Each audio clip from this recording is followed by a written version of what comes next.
नमस्कार, live cities की night bulletin दिन भर बिहार में आपका स्वागत है। मैं हूं आपके साथ प्रीति झा। बीजेपी नेता की गिरफ्तारी पर बोले नीतीश कुमार, दोषी चाहे किसी दल का हो, सख्त कार्रवाई होगी। रामनवमी के दिन हुए हिंसा मामले में बीजेपी के पूर्व विधायक जवाहर प्रसाद गिरफ्तार। आनंद मोहन की पैरवी वाले बात पर भड़के सुशील मोदी, कहा नीतीश कुमार ने बड़ा गुनाह किया है। नीतीश के मंत्री ने सम्राट चौधरी को बताया बच्चा, कहा सीरियस लेने की जरूरत नहीं। पटना की सड़कों पर उतरे जदयू के सैकड़ों नेता, पीएम मोदी और अमित शाह से इस्तीफे की मांग की। आनंद मोहन की रिहाई पर जी कृष्णैया की पत्नी ने सुप्रीम कोर्ट का खटखटाया दरवाजा। नीतीश कुमार से पूछे चिराग पासवान, आजादी के 75 साल बाद भी बिहार पिछड़ा क्यों? पूर्णिया में बिहार का पहला क्रिकेट एकेडमी खोलेंगे युवराज सिंह। छपरा में बदमाशों ने एटीएम काट कर की 24 लाख की लूट। गोपालगंज में ज्वेलरी दुकान से लाखों ले उड़े बदमाश। अब खबरें विस्तार से। रामनवमी के मौके पर सासाराम में हुई हिंसा मामले में बीजेपी नेता की गिरफ्तारी पर सीएम नीतीश कुमार ने अपनी प्रतिक्रिया दी है। इस दौरान सीएम नीतीश ने कहा कि बिहार के 2 जिलों में हुई हिंसा की घटनाओं में जो भी दोषी होंगे, चाहे वह किसी भी दल के हों, उनके ऊपर कार्रवाई होगी। नीतीश ने कहा कि पुलिस अपना काम कर रही है, हम किसी को पकड़ने और छोड़ने के लिए निर्देशित नहीं करते हैं। उन्होंने कहा कि पुलिस सभी चीजों को देखती है, जो कुछ भी सामने आता है उस पर एक्शन होता है। आगे नीतीश कुमार ने कहा कि हम तो बीजेपी के बातों पर ध्यान भी नहीं देते हैं, वे लोग क्या बोलते हैं उस पर हम ध्यान नहीं देते। आगे उन्होंने कहा कि सभी को पता है कि कहीं कोई घटना होती है तो सब चीजों को देखा जाता है, उसके बाद ही एक्शन लिया जाता है। रामनवमी के मौके पर सासाराम में हुए हिंसा मामले में भाजपा के पूर्व विधायक जवाहर प्रसाद को अरेस्ट कर लिया गया है। इसके बाद मजिस्ट्रेट के सामने पेशी के बाद उन्हें न्यायिक हिरासत में जेल भेज दिया गया, जिसके बाद से भाजपा कार्यकर्ताओं में काफी मायूसी का माहौल है। इससे पहले भी हिंसा और पत्थरबाजी मामले में बीजेपी के 3 नेताओं ने बीते 17 जनवरी को शिवसागर थाना में सरेंडर किया था। तीनों सरेंडर करने वाले नेताओं में डॉक्टर शिवनाथ चौधरी, सोनू सिन्हा और रॉबिन केसरी का नाम शामिल है। बता दें कि रामनवमी के मौके पर सासाराम में निकलने वाली जुलूस के दौरान सांप्रदायिक हिंसा भड़की थी। इस दौरान दोनों तरफ से जमकर पत्थरबाजी और आगजनी भी हुई थी, जिसके बाद कई दिनों तक इलाके में पुलिस कैंप करते रही। गोपालगंज के तत्कालीन डीएम जी कृष्णैया हत्याकांड में आनंद मोहन की रिहाई के पैरवी वाले बयान से सुशील कुमार मोदी नीतीश कुमार पर तिलमिला गए। सुशील मोदी ने कहा कि मैंने आनंद मोहन की रिहाई की मांग की थी, पर यह नहीं कहा था कि इसके लिए जेल मैनुअल को ही बदल दीजिए। इस दौरान उन्होंने कहा कि नीतीश कुमार ने बड़ा गुनाह किया है, जनता कभी माफ नहीं करेगी।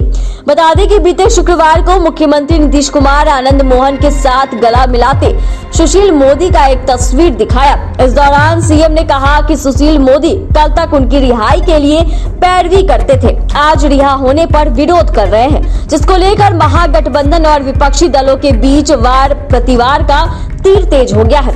वहीं बागेश्वर बाबा धीरेन्द्र शास्त्री पर राजद प्रदेश अध्यक्ष जगदानंद सिंह का बयान को सुशील मोदी ने बेहद आपत्तिजनक बताया। साथ ही कहा कि यह हिंदू संतों का अपमान करने वाला बयान है। नीतीश कुमार मेमोरी लेस मुख्यमंत्री कहे जाने पर बिहार सरकार के मंत्री और जदयू नेता अशोक चौधरी ने बीजेपी प्रदेश अध्यक्ष सम्राट चौधरी को बच्चा बता दिया। उन्होंने कहा कि उत्साह में वो बहुत कुछ बोल देते हैं, उन्हें सीरियस लेने की जरूरत नहीं है। इस दौरान भवन निर्माण मंत्री अशोक चौधरी ने कहा कि सम्राट चौधरी की उम्र हमसे भी कम है, राजनीतिक परिपक्वता में सीएम नीतीश कुमार से वो आधी से भी कम है। वहीं सासाराम हिंसा मामले में बीजेपी के पूर्व विधायक की गिरफ्तारी पर अशोक चौधरी ने कहा कि इस मामले में जांच की गई, इसके बाद कार्रवाई हुई है। साथ ही मुस्लिम समुदाय के लोग जो उपद्रव किए थे उन पर कार्रवाई की गई है। आगे अशोक चौधरी ने कहा कि गिरफ्तारी के बाद बीजेपी वाले बयान देंगे ही, अगर उन्हें कुछ गलत लगता है तो कोर्ट जाएं, कोर्ट तो रिलीफ देगा। पुलवामा हमले पर पूर्व राज्यपाल सत्यपाल मलिक के खुलासे को लेकर जदयू के नेता समर्थन में आ गए हैं, जिसको लेकर शनिवार को जदयू के सैकड़ों नेता सड़क पर उतर आए। वहीं इस मामले को लेकर राजधानी पटना में भी युवा जदयू के सैकड़ों नेता कार्यकर्ताओं ने सड़क पर उतरकर प्रदर्शन किया। साथ ही कार्यकर्ताओं ने पीएम मोदी और अमित शाह से इस्तीफा देने की मांग भी की। इस दौरान जदयू प्रदेश अध्यक्ष उमेश कुशवाहा ने केंद्र सरकार पर जमकर हमला किया। साथ ही कहा कि पुलवामा पर खुलासे के कारण सत्यपाल मलिक को सीबीआई परेशान कर रही है। वहीं जदयू के नेताओं ने आरोप लगाया कि पुलवामा हमले को लेकर जो बात पूर्व राज्यपाल सत्यपाल मलिक ने कही है उस पर केंद्र सरकार को जवाब देना चाहिए। उन्होंने आरोप लगाया कि पुलवामा हमले के बाद जो बातें सामने आ रही है इसमें केंद्र सरकार की लापरवाही दिख रही है। बिहार के बाहुबली पूर्व सांसद आनंद मोहन की रिहाई को लेकर जी कृष्णैया की पत्नी उमा देवी ने सुप्रीम कोर्ट का दरवाजा खटखटाया है। उन्होंने याचिका में बिहार सरकार के उस आदेश को रद्द करने की मांग की है जिसके माध्यम से उनके पति के हत्या आरोप में उम्र कैद की सजा काट रहे आनंद मोहन जेल से बाहर आ गए। उमा देवी के द्वारा दायर याचिका में कहा गया कि कानूनी तौर पर यह स्पष्ट है कि आजीवन कारावास का मतलब है कि दोषी को पूरे जीवन जेल के अंदर रहना होगा। इसे 14 वर्ष की सजा के रूप में नहीं देखा जा सकता है। कानून के अनुसार आजीवन कारावास का अर्थ आखिरी सांस तक जेल में रहना होता है। किसी की हत्या के दोषी को अगर मौत की सजा दी गई तो उसे अलग तरह से देखा जाना चाहिए। वह सामान्य आजीवन कारावास की सजा नहीं है। उसे सख्ती से लागू किया जाना चाहिए, न कि किसी तरह की छूट दी जानी चाहिए। बता दें कि पहले भी उमा देवी ने कहा कि राज्य सरकार के द्वारा उम्र कैद की सजा काट रहे आनंद मोहन का जेल से छोड़ने का फैसला काफी गलत है।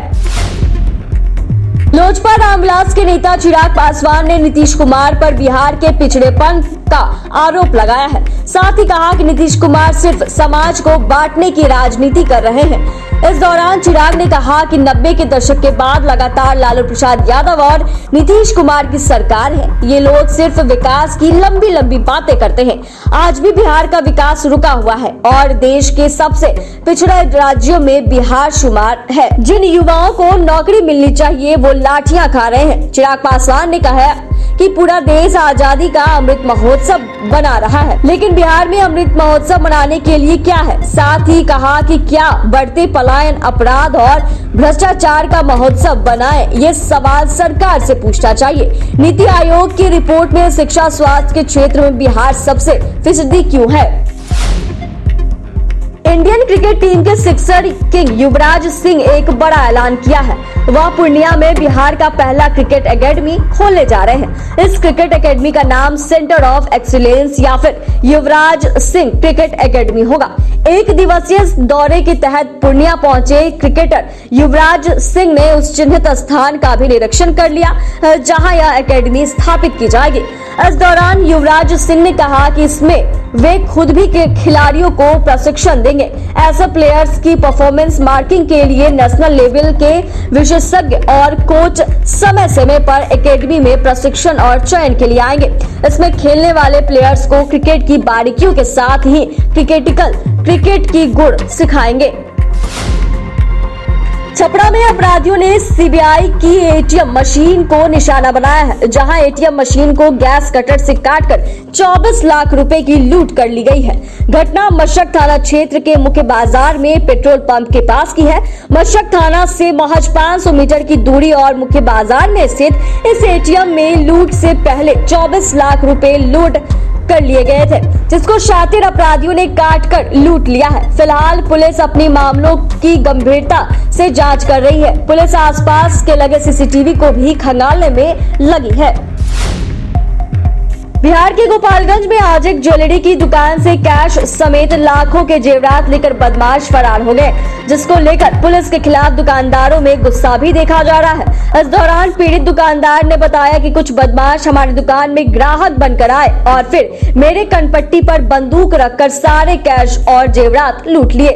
उसके बाद यहाँ से रफू चक्कर हो गए। इस दौरान दुकानदार ने बताया कि पहले एक बदमाश ने मुझसे चैन दिखाने को कहा। जब हम चैन दिखाने लगे तो इस दौरान दूसरा बदमाश भी आ गया और कहने लगा कि इससे हल्का चैन हमें दिखाइए। जिसके बाद हमने कहा कि हमारे पास इससे हल्का चैन नहीं है। तब तक दूसरे ने हमारे कनपट्टी पर बंदूक सटा दी और फिर हम शांत हो गए। इस पूरे घटनाक्रम को लेकर पुलिस छानबीन कर रही है। खबर में बस इतना ही। चैनल को सब्सक्राइब करें, फेसबुक पेज को लाइक करें। वीडियो देखने के लिए आपका धन्यवाद।